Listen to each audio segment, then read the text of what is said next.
యేసుక్రీస్తు వారు ఎందుకు భూమి మీదకి వచ్చాడు, ఆయన జన్మ వెనకాల పరమార్థం ఏంటి అని ఆలోచించట్లేదండి క్రైస్తవండి. ఒకటి, ప్రతి మనిషి తన పాపము నుండి విముక్తి కలగజేయడానికి క్రీస్తు ఈ లోకానికి వచ్చాడు. నువ్వు మారడానికి, నిన్ను దేవుని యొద్దకు నడిపించడానికి, నీ పాపమును తీయడానికి, నీ పాపములో నుండి నీ పాప జీవితాన్ని విడిచి దేవుని వైపు నడిపించడానికి క్రీస్తు జననం జరిగితే, ఈ రోజున డిసెంబర్ 25 క్రీస్తు జననం జరిగిందని నువ్వు ఆనందంగా ఉంటున్నావు. కాబట్టి నువ్వు ఆనందంగా ఉంటున్న నీ ద్వారా దేవుడు ఆనందంగా ఉంటున్నాడా? దేవుడు ఎక్కడైనా సంతోషంగా ఉంటున్నాడా? నీ కుటుంబ సభ్యులు, నీ కుటుంబంలో ఒక్కరుంటే ఒకరు, ఇద్దరుంటే ఇద్దరు, ముగ్గురుంటే ముగ్గురు, మీరు ఆనందంగా ఉంటున్నారు క్రిస్మస్ లో. దేవుడు ఎక్కడ ఆనందంగా లేడు, క్రీస్తు ఎక్కడ ఆనందంగా లేడు.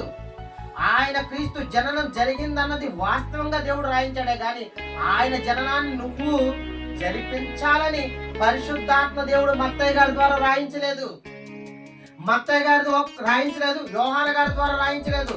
పరిశుద్ధాత్మ దేవుడే వ్రాయించిన మాటలు చదువుతున్న నేటి క్రైస్తవ బోధకులకి క్రీస్తు జననం ఎందుకు జరిగిందో ఏ ఒక్కరికి తెలియకుండా వారి ఇష్టానుసారంగా క్రిస్మస్ పేరుతో వారి నచ్చినట్టుగా చేస్తున్నారే కానీ క్రిస్మస్ లో క్రీస్తు ఆనందంగా లేడయ్యా.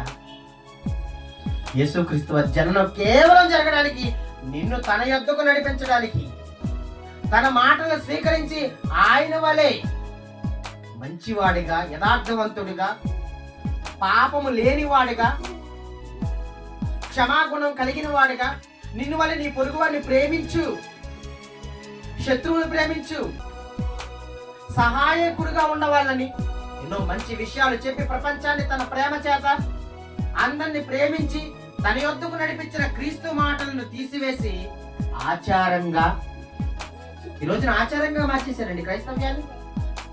ఆచారాలతో మునిగిపోతున్నారండి.